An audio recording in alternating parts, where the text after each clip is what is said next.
आउज़ुबिल्लाहिमिनश्शैतानिर्रजीम बिस्मिल्लाहिर्रहमानिर्रहीम। नाज़रीन कराम, मैं आपका मेज़बान मंसूर साहिर अनवार सहर ट्रांसमिशन के साथ आपकी खिदमत में हाजिर खिदमत है। रहमतें बरसाता हुआ पहला अशरा इख्तिताम की जानिब बढ़ रहा है। आज मेरे साथ मेहमान जो हैं वो उनमें शायर भी हैं, नातख़ा भी हैं, और आज हमने एक डॉक्टर को भी ज़हमत दी है। मैंने महसूस किया कि अल्लाह का करम हो जाता है हर घर पे, और रमज़ान जब आता है तो दस्तरखान सज जाते हैं। उसमें कुछ हम एतदाल से खाते हैं, कभी कभी बेएतदाली से भी खा लेते हैं। तो हमें कैसे इन चीज़ों को कवर करना है, तो आज हमने एक ऐसे बड़े भाई, ऐसे शफ़ीक़ और मेहरबान बड़े भाई को ज़हमत दी है जो तसव्वुफ़ का तो हवाला साथ रखते ही हैं, साथ साथ डॉक्टर भी हैं। तो हमारे साथ मौजूद हैं डॉक्टर मोहम्मद शफ़ीक़ चिश्ती। अस्सलाम वालेकुम। तो नाज़रीन कराम, आज की बहुत अच्छी महफ़िल सजने वाली है। मैं उम्मीद करता हूँ कि आप हमारे साथ रहेंगे। गुफ्तगू का आगाज़ कर लेते हैं हम डॉक्टर साहब आपसे। जैसे मैंने कहा कि कुछ एतदाल से खा रहे होते हैं हम लोग, कुछ बेएतदाली से खा रहे होते हैं। तो ये रमज़ान जो है वो कायदे से तो हमें स्लिम करने आता है, लेकिन हम लोग वेट गेन कर लेते हैं। कैसे बेहतर किया जा सकता है इन मामलात को? रमज़ान जैसे ही आता है तो समझा ये जाता है कि हमने कुछ चीज़ें खानी है, कुछ नहीं खानी है, और मकसद ये होता है कि हमारा जिस्म बैलेंस रहे। लेकिन अल्लाह ताला का इरशाद गिरामी है कि या अय्युहल्लज़ीना आमनू कुतिबा अलैकुमुस्सियाम कमा कुतिबा अलल्लज़ीना मिन क़ब्लिकुम लअल्लकुम तत्तक़ून। यानी रब की ज़ात जो है वो इरशाद फरमा रही है इस एक आयत में कि पहले दावत दे दी कि आपको एक काम करना है, ठीक हो गया। फिर सेकंड हिस्से में जो है मोटिवेशन दे दी कि ये काम तुम्हारे लिए नया नहीं है, इससे पहले वाली उम्मतों ने भी किया है, और थर्ड में उसका निचोड़ दिया जा रहा है ताकि तुम मुत्तकी बन जाओ। अब असल जो रमज़ान का मकसद है वो ये है कि मुत्तकी बन जाए। अब मुत्तकी बनने के लिए जो है तकाज़े हैं वो एक जिस्मानी है, एक रूहानी है।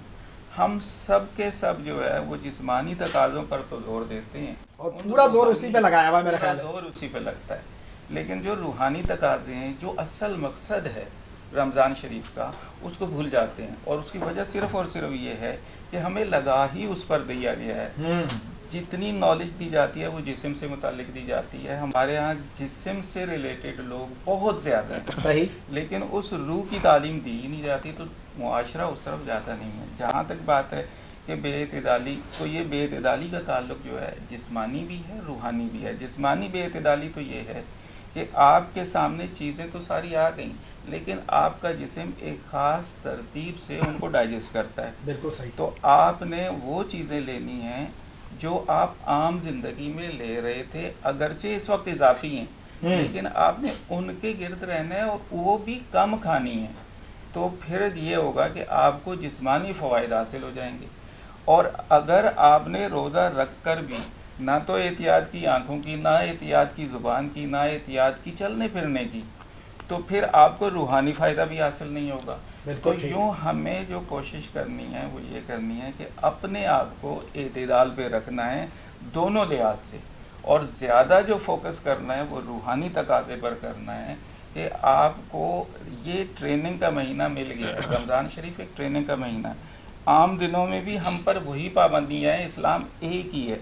आम दिनों पर भी जो हमारे ऊपर पाबंदी है वो हमने करनी है, लेकिन हम नहीं कर पाते, हम सुस्ती की नज़र हो जाते हैं। कभी हम ये बहाना बना लेते हैं कि ऑफिस में ज़्यादा ताख़ीर हो गई थी, कभी हम बहाना बना लेते हैं बीवी बच्चों का या काम काज का, और हम उन मजहबी जो हमारी तकाज़े हैं उनमें हम अपने आप को डिले कर देते हैं।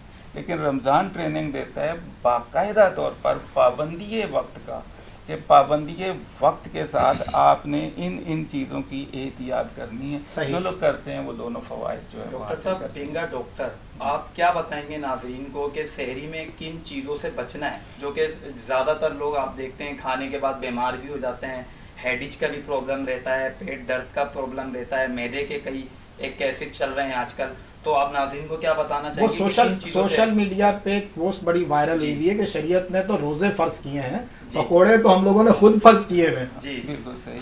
पकोड़ों के ताल्लुक जो है वो अफ्तारी से आ गया। पहले सहरी अफ्तारी दोनों मिला दी, दोनों मिला के दोनों मिल गए।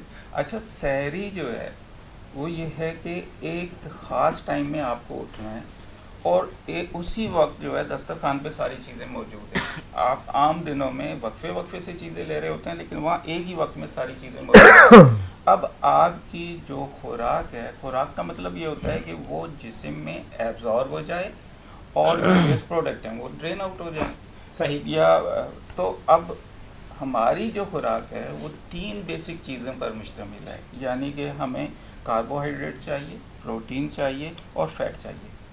अब होता यह है कि कार्बोहाइड्रेट्स बहुत इजीली और बहुत तेज़ी के साथ डाइजेस्ट हो जाते हैं, प्रोटीन उसके मुकाबले में देर से डाइजेस्ट होते हैं और फैट सबसे देर से डाइजेस्ट होता है। सही। तो हमें इन तीनों चीज़ों को बहुत बैलेंस तरीके से लेना है और मिकदार में कम लेना है, एतदाल के साथ। अब आपने कहा कि क्या लेना चाहिए, जो किनसे बचना चाहिए। हाँ बिल्कुल, उसी की तरफ आ जाते हैं कि आम दिनों में जो चीज़ आप खा रहे थे सहरी में वो चीज़ ले सकते हैं।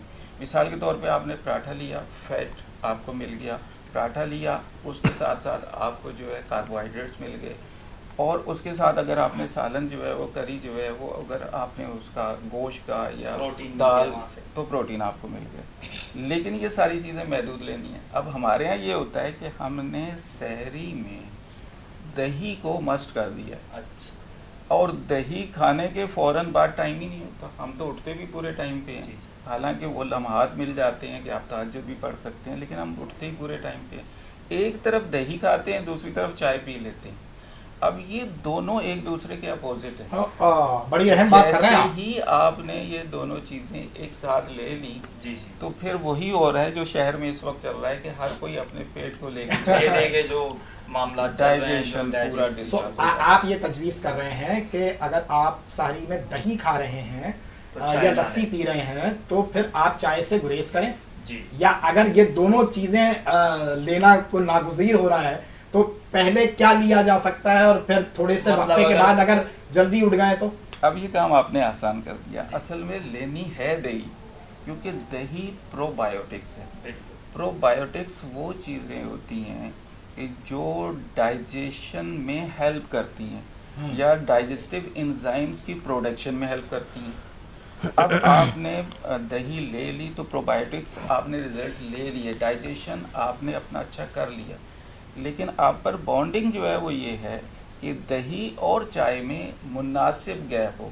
आप शुरू में दही ले लीजिए, दही ले लेते हैं और आखिरी औकात में चाय पी लीजिए, आखिरी टाइम में जाहिर है क्लोजिंग में आप चाय जो है। कराची वाले डॉक्टर साहब चाय के बगैर नहीं रह सकते, मतलब वो बहुत सारी ऐसी मतलब वो कह रहे हैं कि भाई किसी के बगैर भी रहा जा सकता है, चाय के बगैर नहीं रहा जा सकता। बिल्कुल सही, क्योंकि और आपने एक लफ्ज़ पहले भी कहा था, उसके बगैर भी नहीं रह सकते। हम भी कराची वाले हैं तो जाहिर है कि ना तो हम चाय के बगैर रह सकते हैं और ना अफ्तारी के वक्त जब तक प्लेट भर के हमारे सामने पकौड़े ना आ जाए हम ये समझते हैं रोज़ा हुआ ही नहीं है। हालांकि दही आप अलग टाइम में कर लें, शुरू में ले लें, फिर कुछ चीज़ें ले लें, फिर आखिर में चाय ले लीजिए। और फिर सबसे अहम बात जो आपने वाज़ेह कर दी कि दही आप शुरू में ले लें और चाय वो आखिरी वक्त में, और एतदाल जो है वो सबसे अहम ज़रूरी गुफ्तगू है।